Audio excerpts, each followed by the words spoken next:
ওই সময় মোদি যখন 2020 সালে আসতেছিল, তখন আমি মোদির আসার ব্যাপারে প্রতিবাদ জানিয়ে লেখা লিখি, ইংল্যান্ডের একটা স্ট্যাটাস। আমি অফিসে যেতে আসবো সেই দিন, এরপরের দিন আমি অফিসে আসার পথে আমাকে হাতে জিল এলাকা থেকে ওরা মাইক্রোতে আমার রিক্সা ব্লক করে আমাকে গাড়িতে তুলে নেয়। অ্যান্ড আমাকে প্রথমে র্যাব 11-তে নিয়ে যায় নারায়ণগঞ্জ, ওইখানে একটা সেলে রাখা হয়, কোন সেলে। এরপরের দিন রাতেই আমাকে এখানে নিয়ে আসা হয়। সো নিয়ে এসে আমাকে আমার শার্ট প্যান্ট ছিল, আমাকে লুঙ্গি পরিয়ে দেয় এবং টি শার্ট পরিয়ে দেয়। সো পরার পর আমাকে, আমি তো ব্লাইন্ড ফোল্ডেড ছিলাম, তো আমি এখানে বলে শুয়ে থাকো তুমি এখানে, এবং don't make any sound. And আমি সেটা করিনি। একটা পর্যায়ে আমি চেষ্টা করছিলাম বোঝার জন্য যে আমি আসলে কোথায়। সো আমি চোখ ব্লিঙ্কিং করে I just trying to lose my blind fold, and I saw someone just from this side, he's just with his hand and trying to getting my attention. So I saw him and he just telling me just sit down, and I sit down, and I was just, my handcuff was in the back side, so samne niye asho. So I just did like this, and I was just crying. I just thinking about my two small child. আমার যে বাচ্চা দুটো ছিল, একটা 7 মাসের বাচ্চা আর একটা 1.5 বছর বাচ্চা। আমি তাদের কথা চিন্তা করছিলাম, আমি তাদের খুব মিস করছিলাম, আমি শিওর ছিলাম যে আমাকে মেরে ফেলা হোক। অ্যান্ড তাদের থেকে আমি যখন জিজ্ঞেস করছিলাম, তারা আমাকে বারবার বলছে যে চিন্তা করিও না তুমি, এখানে আল্লাহ আমাদেরকে দেখবেন, হেল্প করবেন। সো তারাও বলছিল আমাদের ছোট ছোট বাচ্চা।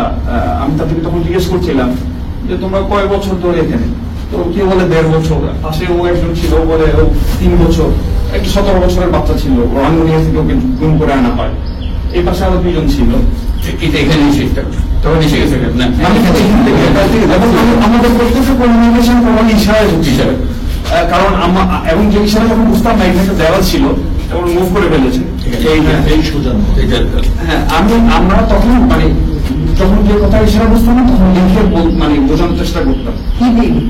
আমরা যে আমি নাম যখন বলতে আমি নামটা বুঝতে পারছিলাম না, তখন তারা এইভাবে করে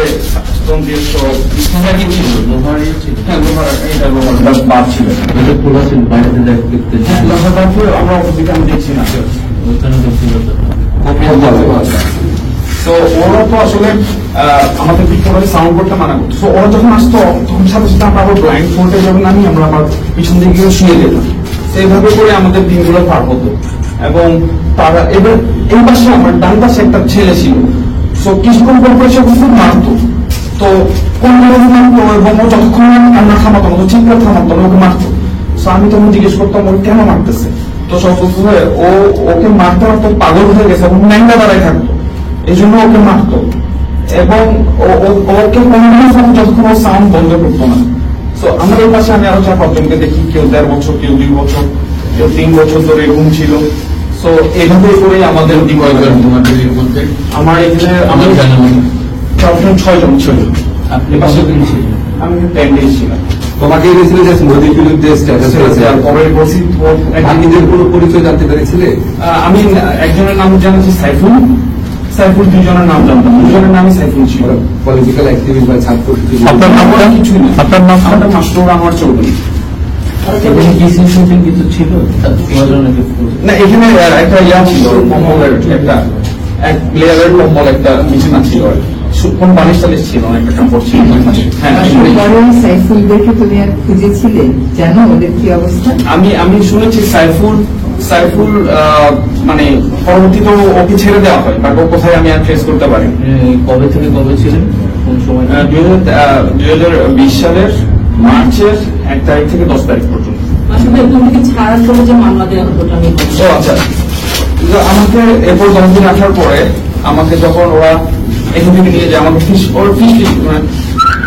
এরকম করে একজনের সাথে কমিউনিকেট করতো, নো সাউন্ড এট অল। তো তারা ওটা কি তুই এখন নফল নামাজ পড়ে নিস, তো এখান থেকে বের করতেছে। সো আমি ধরে নিয়েছি আমাকে ক্রস ফায়ার দিয়ে হলো মেরে ফেলবে। সো আমি আসলে কালামার পড়ে নিয়ে দোয়া পড়ে, এরপর আমাকে আবার নিয়ে যাই। সো নিয়ে যাওয়ার পরে আমার সাথে কিছুদিন আগে আমার দেশ নিউজে আমাদের এই লিড নিউজ এসেছে যে 3 প্রকৌশলীকে গুম, লিড নিউজ এসেছে, এখানে আমার সাথে আরো 2 জনকে গুম করা হয়। জাস্ট তারা আমার সাথে বসে চা খেত, আমার সাথে আরো ভালো ভালো কোম্পানিতে একজন চুয়েটার ইঞ্জিনিয়ার, একজন সফটওয়্যার ইঞ্জিনিয়ার, একজন ইলেকট্রিক্যাল ইঞ্জিনিয়ার। সো জাস্ট আমার সাথে তারা হাঁটতো, কথা বলতো, সেই জন্যই তারা নিয়ে এসেছে। সো পরবর্তীতে আমাদেরকে যেই দিন প্রকাশ করা হবে মিডিয়ার সামনে, তার আগের দিন রাতে নারায়ণগঞ্জে একটা হোটেলের সামনে ওরা নিয়ে যায় গাড়ি করে।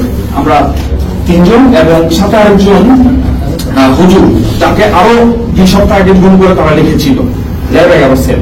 তো ওইখান থেকে আমাদেরকে নিয়ে যায়। একটা ব্যক্তি যে লোকটা গাড়িতে ড্রাইভারের পাশে ছিল, সে ওই সামনে গিয়ে এই জঙ্গিদর বলল। তো জঙ্গিদর বললো, এখন মানুষ তাকায় আছে। তো দেখলাম আমি 4 জন ব্যক্তিকে ওই গাড়িতে তুলবো, এবার গাড়িটা ব্যাক করে নিয়ে আসবো। আমি ধরে নিয়েছিলাম হয়তো আমাদেরকে ছেড়ে দিব অথবা এরকম। ব্যাক করে নিয়ে আসার পরে আবার আমাদেরকে নারায়ণগঞ্জের 11 সেল, যে সেলটাতে আমরা গুম করেছিল, আবার ওখানে দিয়ে দিল। পরের দিন সমস্ত মিডিয়ার সামনে আমাদেরকে এভাবে দাঁড় করিয়ে ক্যামেরাম্যানরা বললো, মিডিয়াম্যানরা বললো যে আপনারা হাঁটেন। হ্যাঁ, আমরা হাঁটলাম। হাঁটার পরে আবার যান, আবার আমাদেরকে ঢুকাই ফেলা হলো সেল। পরের দিন আমাদেরকে জেলে দেওয়া হলো, জেলে নিয়ে যাওয়া হলো। আমরা ওখানে পত্রিকায় দেখলাম নারায়ণগঞ্জে নাশকতার পরিকল্পনার সময় এই প্রকৌশলীদেরকে হাতে নাতে দেওয়া হয় এবং গোপন মিটিং এর সময় তাদেরকে হাতে নাতে দেওয়া হয়। এরপর আমার I have my career already destroyed, and I was a procurement manager in multinational companies, and I earned 6-digit salary, and that is a big point in my career. Within 3 years, I became manager, and everything was gone.